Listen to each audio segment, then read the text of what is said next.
Hi there, my name is James Bannon and welcome to this Pluralsight course, Choosing the Appropriate Services and Features in Microsoft Azure. This course is part of the Azure AI Engineer Learning Path, and everything we will cover in this course is focused on understanding the services which support AI solutions running in Microsoft Azure. I am a consultant and Azure architect based in Melbourne, Australia. I've authored a number of Pluralsight courses on Microsoft Azure, and helping customers migrate to Azure, optimize investments, and transform workloads is the main focus of what I do every day. This course will enable you to understand the types of problems and decisions involved in architecting and supporting the services, which in turn support AI solutions in Microsoft Azure, as well as gaining a foundational understanding about the role of machine learning models and frameworks, including some guiding principles of data science. Some of the major topics that we will cover include the types of data which you're likely to encounter when dealing with AI and machine learning solutions, and how to choose the right services to support them, the different types of machine learning models which data scientists will need to make use of, as well as the frameworks which are supported on Azure to accelerate the development and training of custom models. And finally, the role of Azure Cognitive Services and Azure Machine Learning Services in the overall architecture of AI solutions. By the end of this course, you'll have a thorough understanding of the different types of services available in Microsoft Azure to support AI solutions, and how you, as an AI engineer, can influence the decision-making process to choose the most appropriate solutions based on business and technical requirements. Before beginning the course, you should already be familiar with Microsoft Azure. This is not an introductory course to Azure, so we're going to assume prior working knowledge about the platform, including understanding Microsoft Azure Resource Manager. I hope you'll join me on this journey to learn all about choosing the Azure services and features which support AI solutions. Hello and welcome to this Pluralsight course on choosing services and features to support AI solutions in Microsoft Azure. My name is James Bannon and I'm a consultant based in Melbourne, Australia. I've authored a number of courses for Pluralsight, and my passion throughout these courses, as well as in my day job, is to assist professionals and businesses understand and implement Microsoft Azure, enhancing both learning as well as generating opportunities for business transformation. This course is part of the Microsoft Azure AI Engineer Learning Path, and will provide you with loads of information which you'll need to both become and work as a Microsoft Azure Platform Specialist, with a particular focus on the services, resources, and processes which support AI solutions built on Azure. Over this course, we're going to cover a number of topics to get you up to speed with the knowledge you'll need to understand and choose the right services and features which support AI solutions on Microsoft Azure, including understanding the various data storage options in Azure which you'll deal with when architecting AI solutions, as well as the services which are available for providing processing capabilities in AI solutions, including data processing.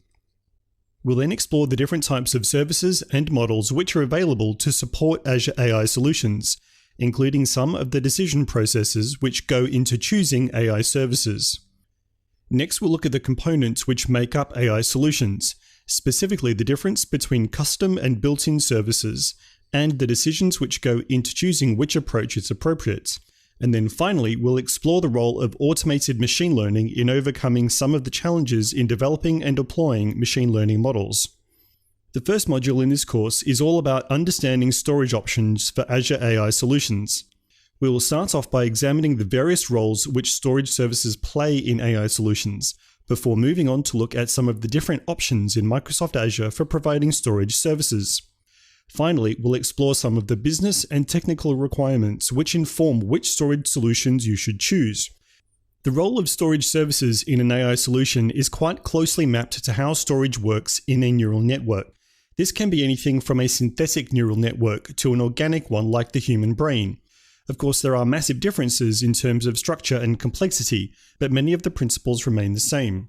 All neural networks take in data from one or more sources, and this data is usually supported by a short-term data store for temporary storage, which acts as a sink where data can be initially ingested and filtered for relevance. This is not where the bulk of data processing occurs, but rather acts like a sink for the incoming unfiltered data stream. Next, there is some kind of medium-term storage for filtered data, where the bulk of the data processing occurs. This is where data is modified and transformed for enrichment, and more processing is applied to the data to extract meaning and insight. In the context of your own brain, this is like you thinking about something which occurred or which was just said, and then working to interpret events or the meaning behind someone's words. Next, we have long-term storage for enriched data. In the context of data storage technology, this data is still considered hot, which means that while it's being processed and stored, it's still relevant and needs to be accessible quickly for further processing as required, or provided in response to a request for information. Finally, we have long-term archival storage. This is for information which has been filtered, processed, and enriched, and which is no longer relevant to current requirements. It doesn't require active management, and it doesn't need to be instantly accessible. This is like your own long-term memories, which you can still retrieve when you need to, but you might need to stop and think about it for a while before coming up with the right information.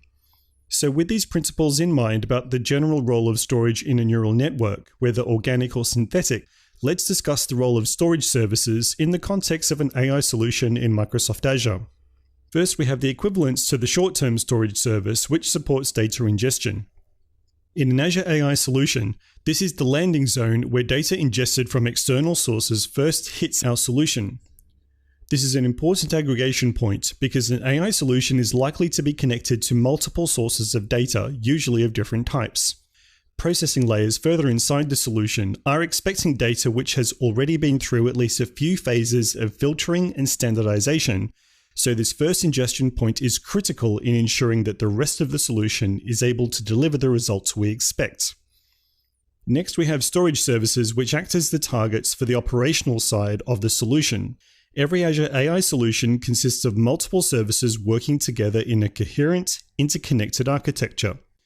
In order to understand how these services are running, whether they have been configured correctly, and whether or not they are supporting the AI solution as expected, we need to capture the logs and telemetry from each service and store them for inspection and analysis, taking action as required.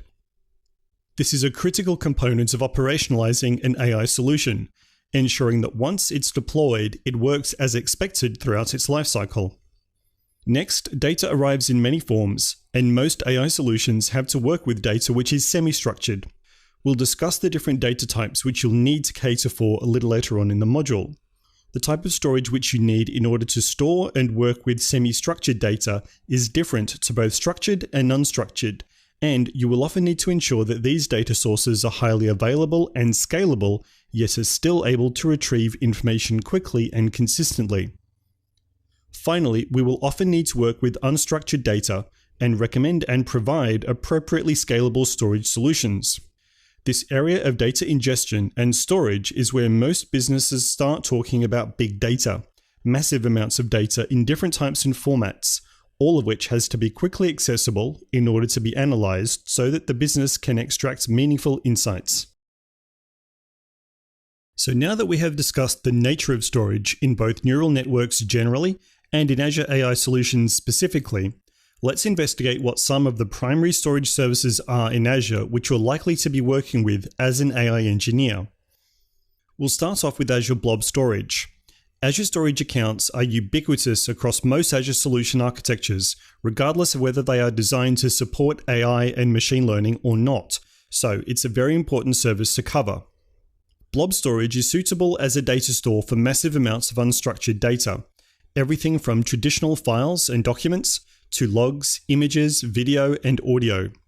Blob means binary large object and was traditionally used to describe data which did not fit in with the traditional data model represented by databases, and they were usually also too large to be stored in a traditional database system.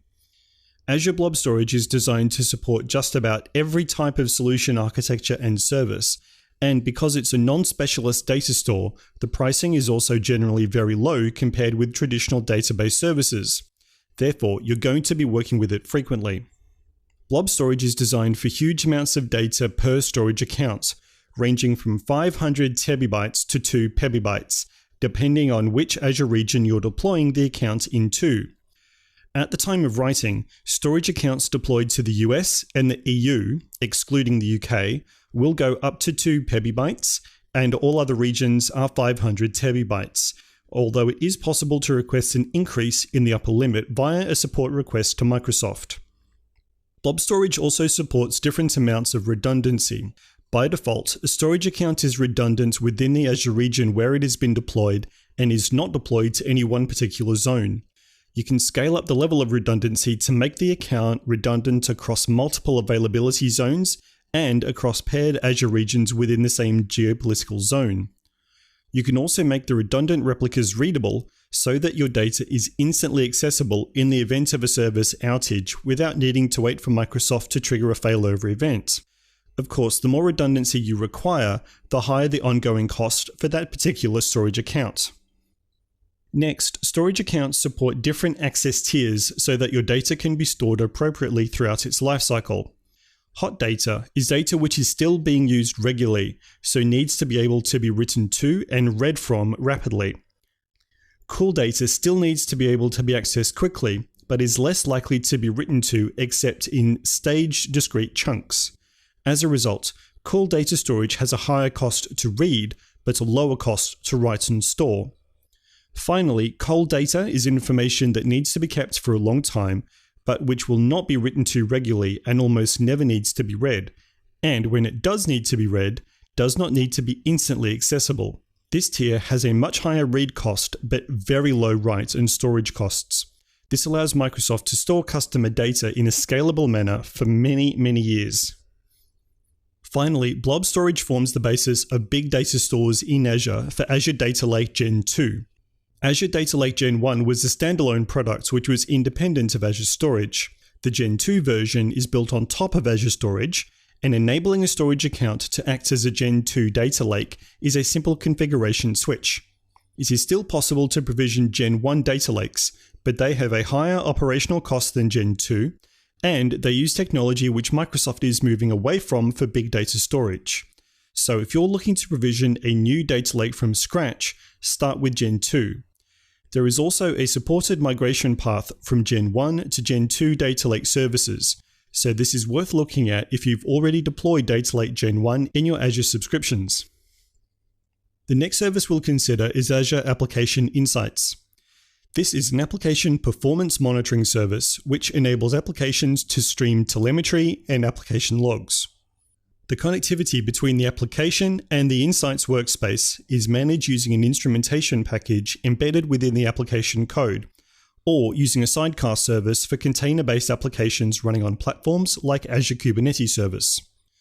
This functionality enables the application to effectively report what it knows about itself, rather than solely relying on the underlying Azure platform for health monitoring.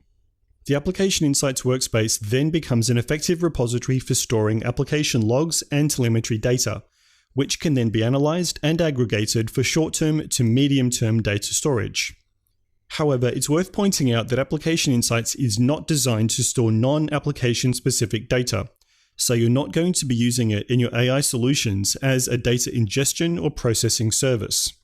However, because Azure AI solutions tend to make use of web services and applications, as we'll see later in the module, Application Insights is a critical part of the operationalization of these solution architectures, and as an AI engineer, you will definitely be making use of it. The next service we'll discuss is Azure SQL Server. Unlike Azure Storage, SQL Server is suitable for highly structured data. This usually follows a table and column storage approach where there is a clearly defined relationship between the tables and columns according to a predefined schema, which lets anything writing data to or retrieving data from the database know how data should be structured. Most of us will have encountered this kind of data before, using either traditional on-premises SQL Server or other relational database platforms like MySQL or PostgreSQL. In Azure, you can provision SQL services using a variety of different means.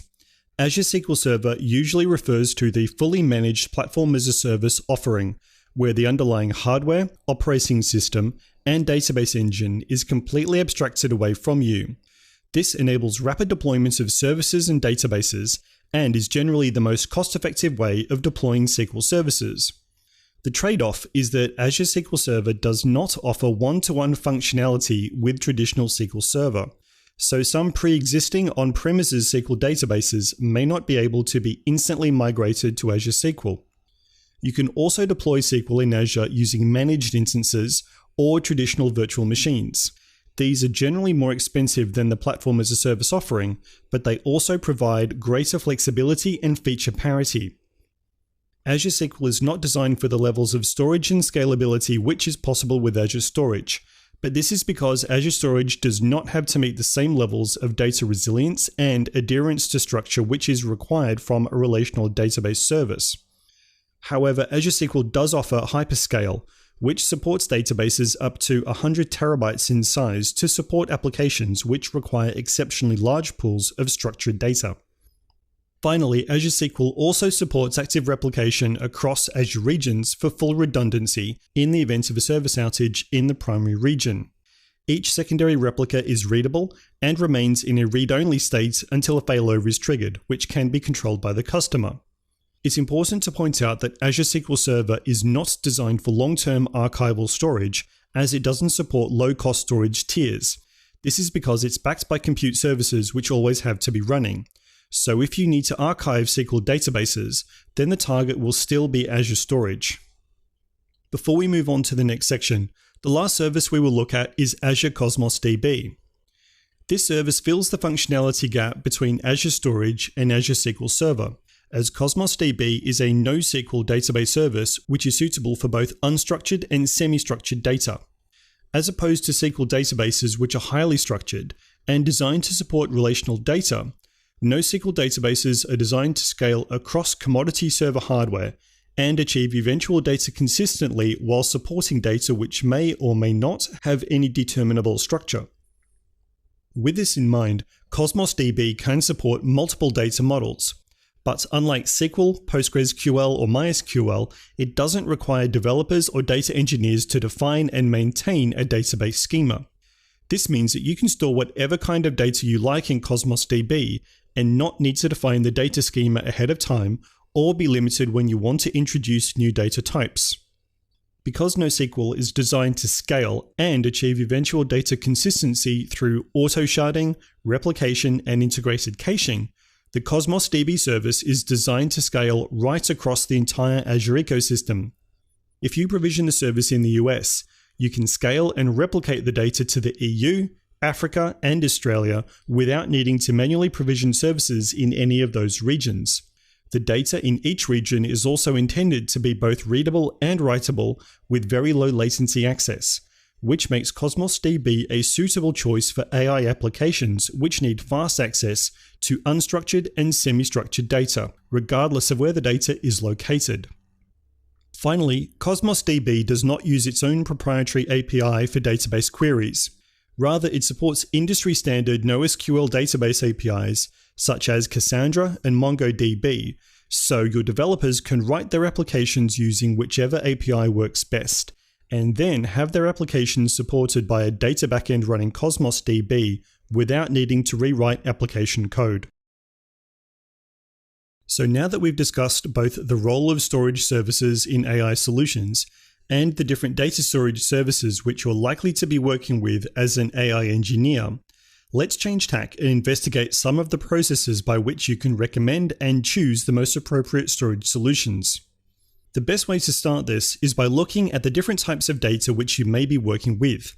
AI solutions usually contain multiple data types, and each type has different requirements.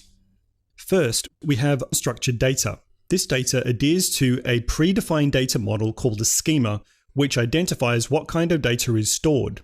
For example, if you have a structured database which contains information about customers, including their names and phone numbers, then the schema would contain an entry for each of these fields, as well as a descriptor about what kind of data is allowed, such as text only for the names and integers only for the phone numbers, as well as whether the data should have a particular structure. For example, are uppercase characters allowed or only lowercase? The data is stored in a tabular format with columns and rows, and relationships are established between them. This enables accurate queries as the data structure is well understood, and the data stored within a relational database generally carries a high degree of trust.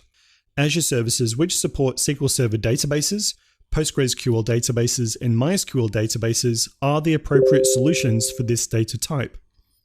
Next, we have unstructured data.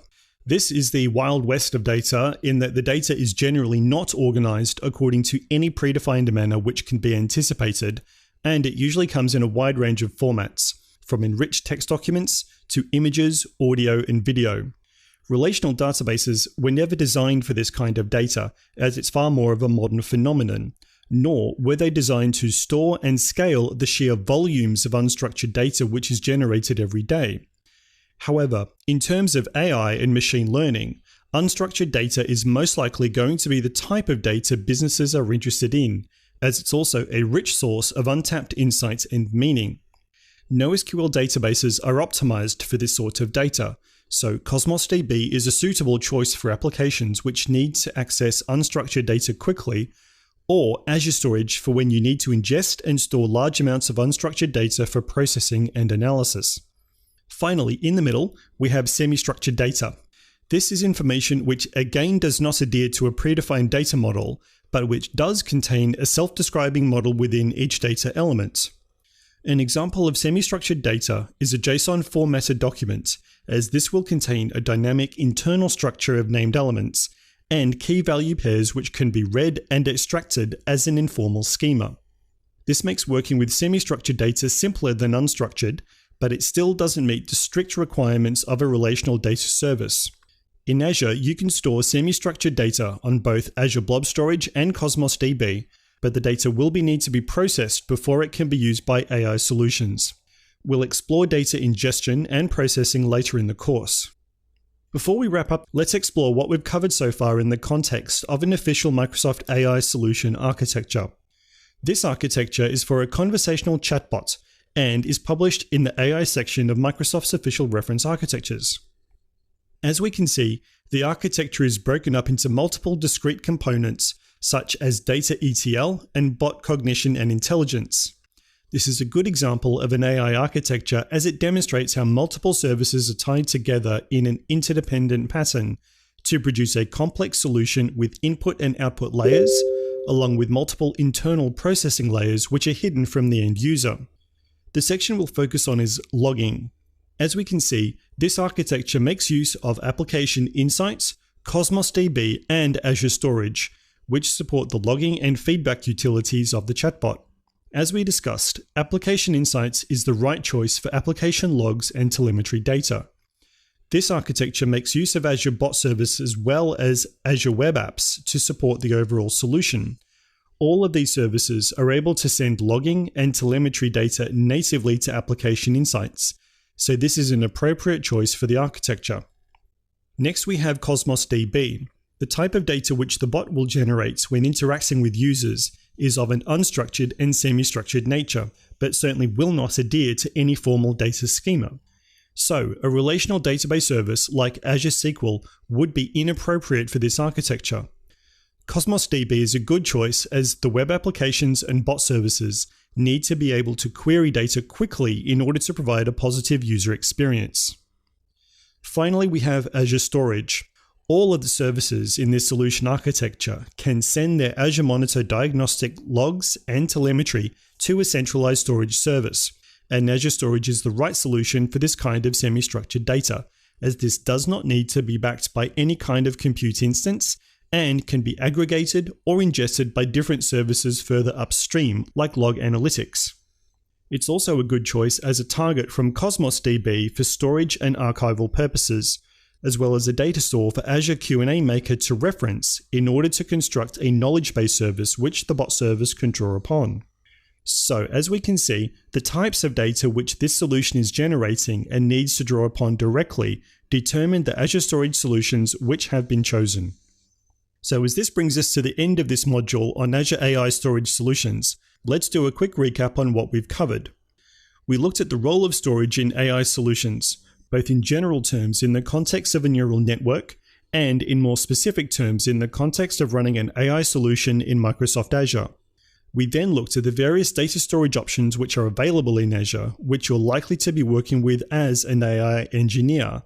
And finally, we explored the different types of data you need to cater for, how different services are optimized for supporting these various data types, and how you can use this in addition to the AI solution architecture itself to inform your decisions about which storage solutions to recommend and implement. Coming up next, we're going to be looking at the role of processing in Azure AI solutions, both from the perspective of pre-trained services as well as data processing. See you in the next module.